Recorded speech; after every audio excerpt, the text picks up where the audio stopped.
দক্ষিণেশ্বরে ঠাকুর শ্রী রামকৃষ্ণ তৃতীয় পরিচ্ছেদ দ্বিতীয় দর্শন।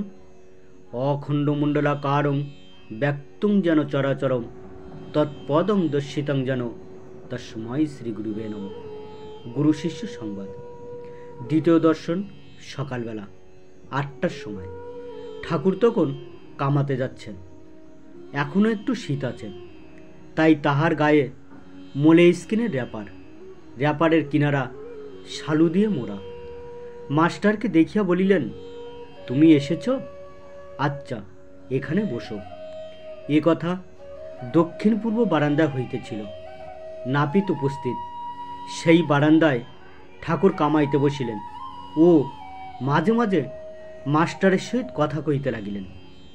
গায়ে ঐরূপ র্যাপার, পায়ে চটি জুতা, সহাস্য বদন।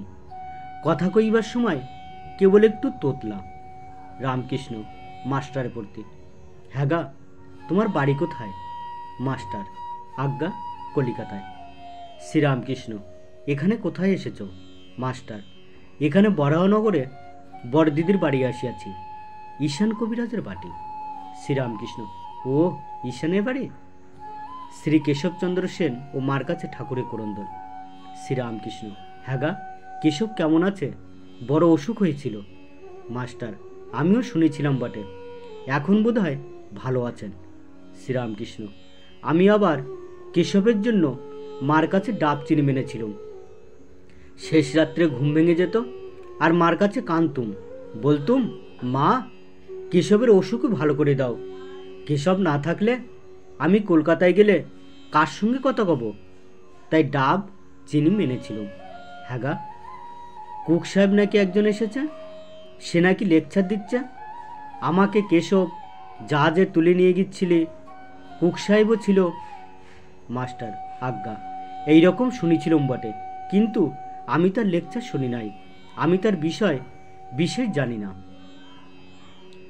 গৃহস্থ পিতার কর্তব্য। শ্রীরামকৃষ্ণ, প্রতাপের ভাই এসেছিল, এখানে কয়দিন ছিল, কাজকর্ম নাই, বলে আমি এখানে থাকবো।